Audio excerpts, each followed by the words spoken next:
What's up, everybody? Coming at you with another episode.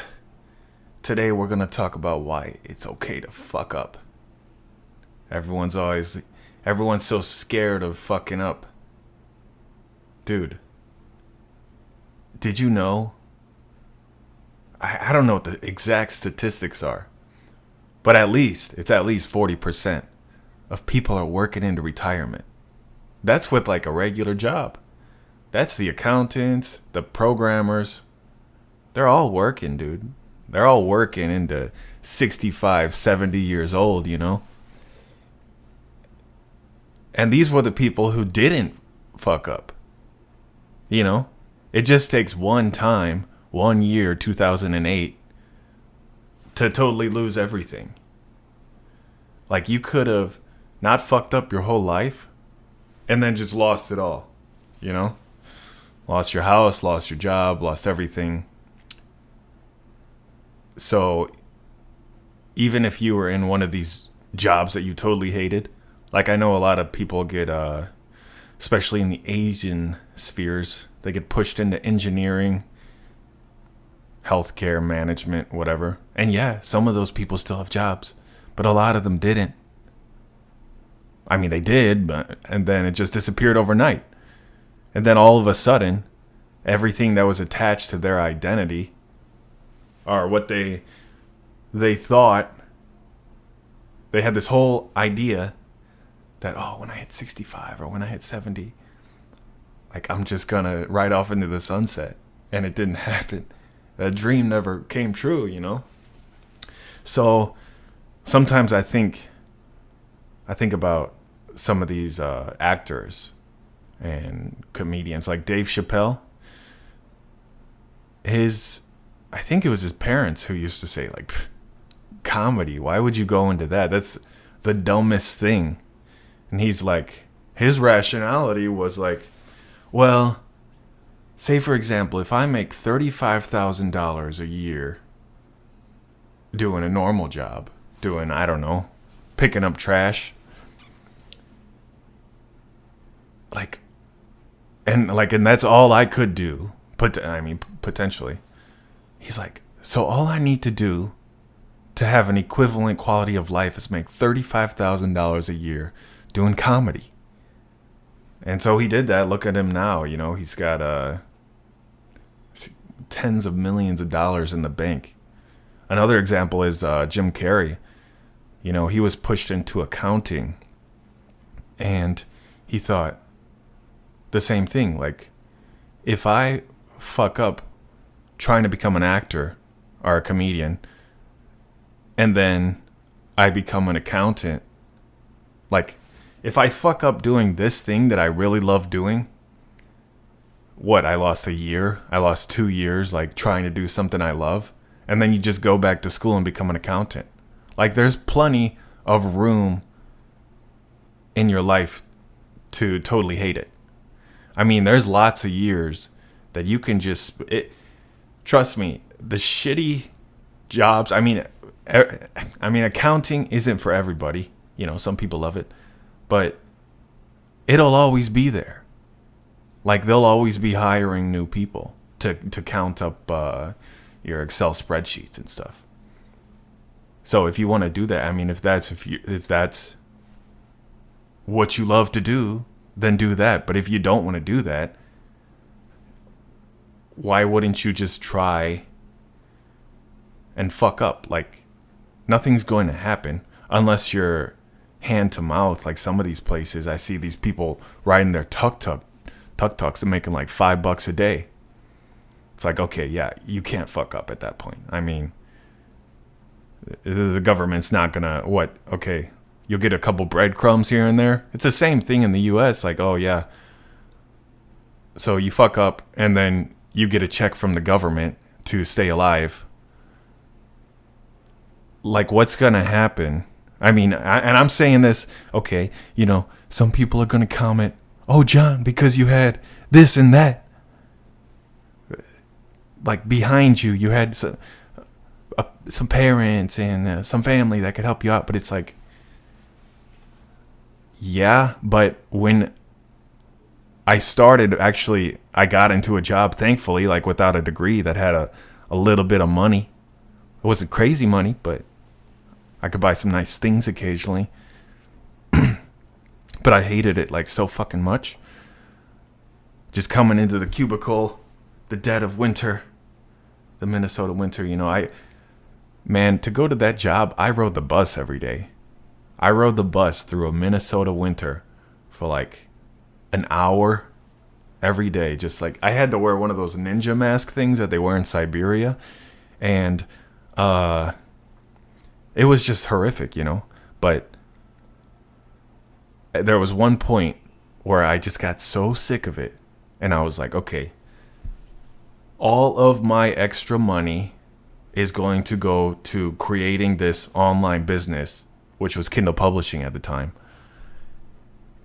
And I was like, if I lose all my money and I fuck this up, like, I'm not even that far from, I mean, at the time I wasn't that far from poverty. I wasn't that far removed from not being able to pay my phone bill every month. I was late on rent every single month, like sometimes by like 2 weeks. So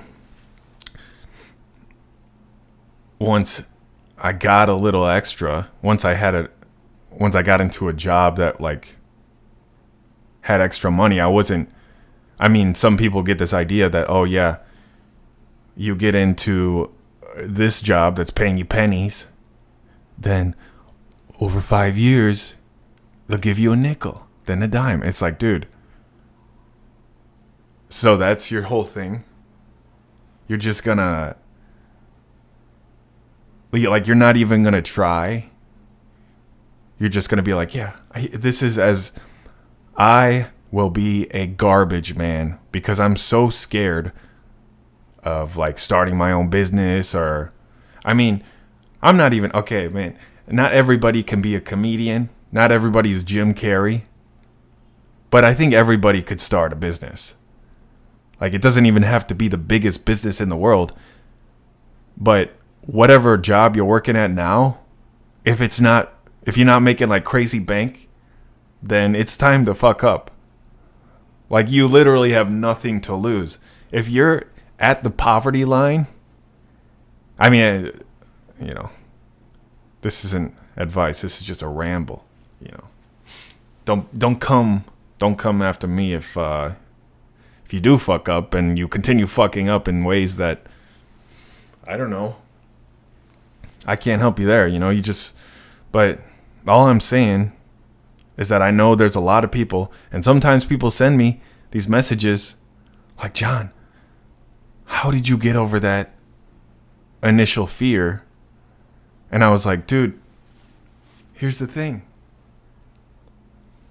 People who chose the traditional path,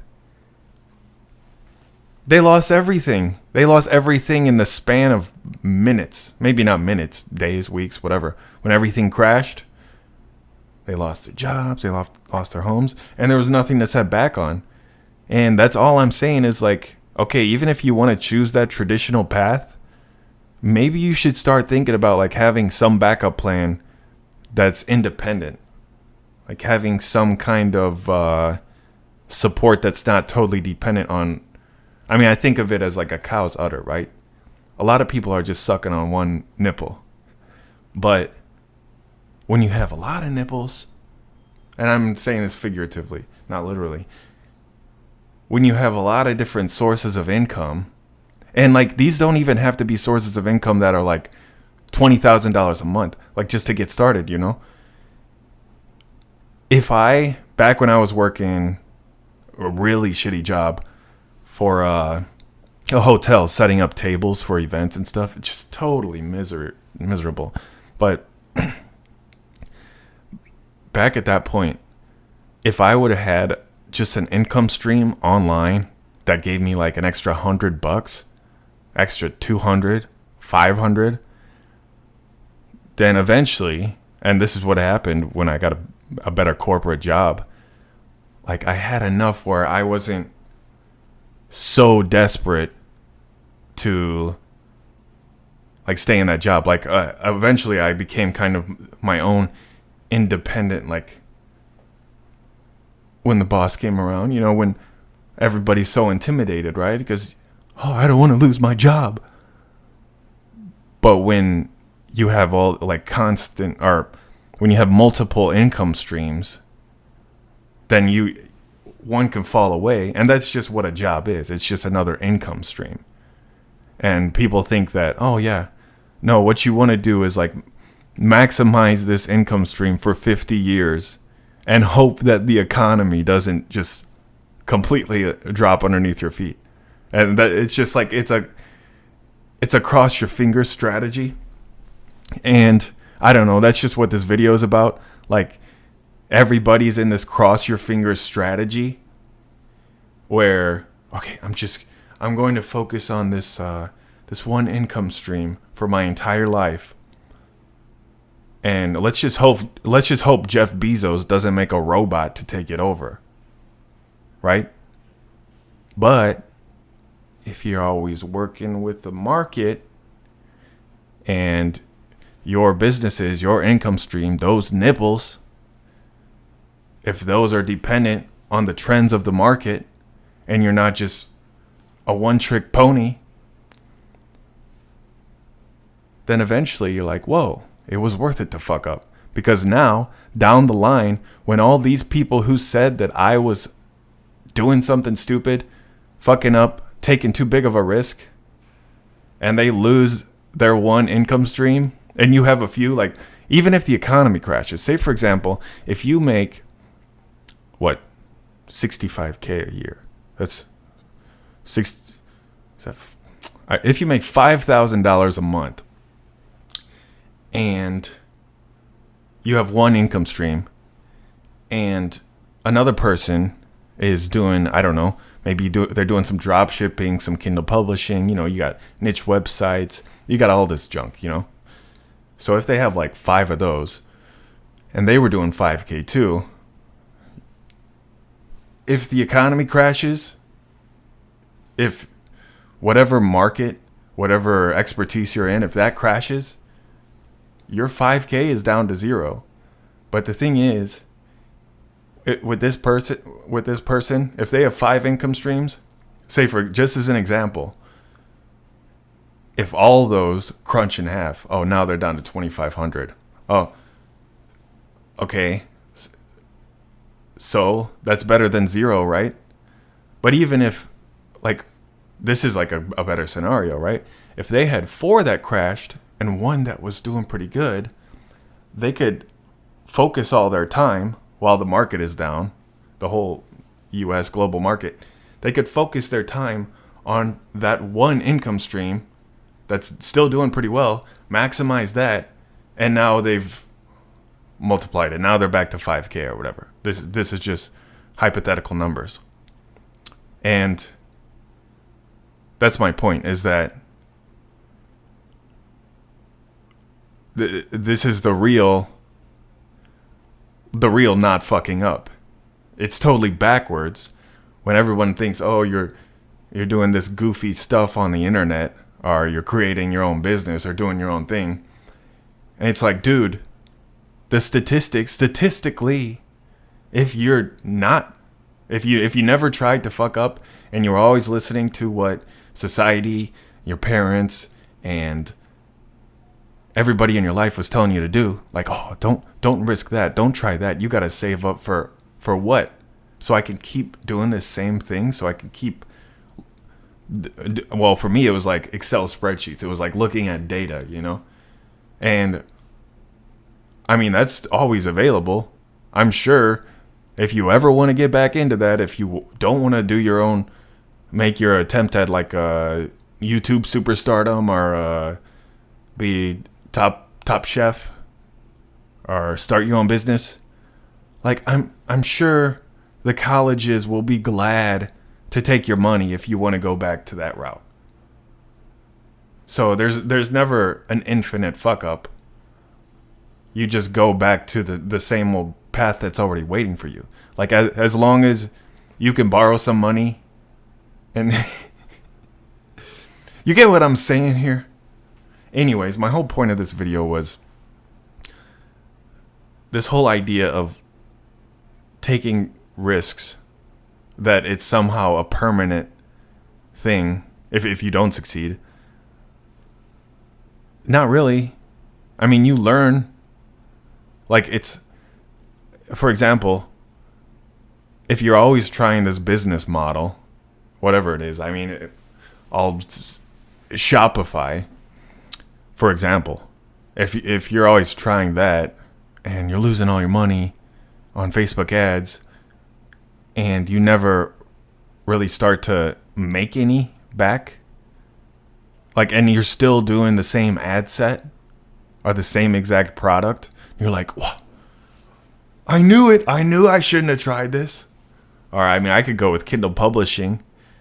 If you get into a horrible niche, if you make a book about removing cellulite and it doesn't make any money, why would you keep publishing cellulite books? Like, that's the idea. It's like, yeah, you lost $50 on that, but now you know, don't play around in the cellulite realm unless you're like super passionate. I mean, Dove has definitely done pretty well with that niche, but that's my point, is that there's no permanent fuck ups unless you're making like $5 a day and you got several kids that are depending on you.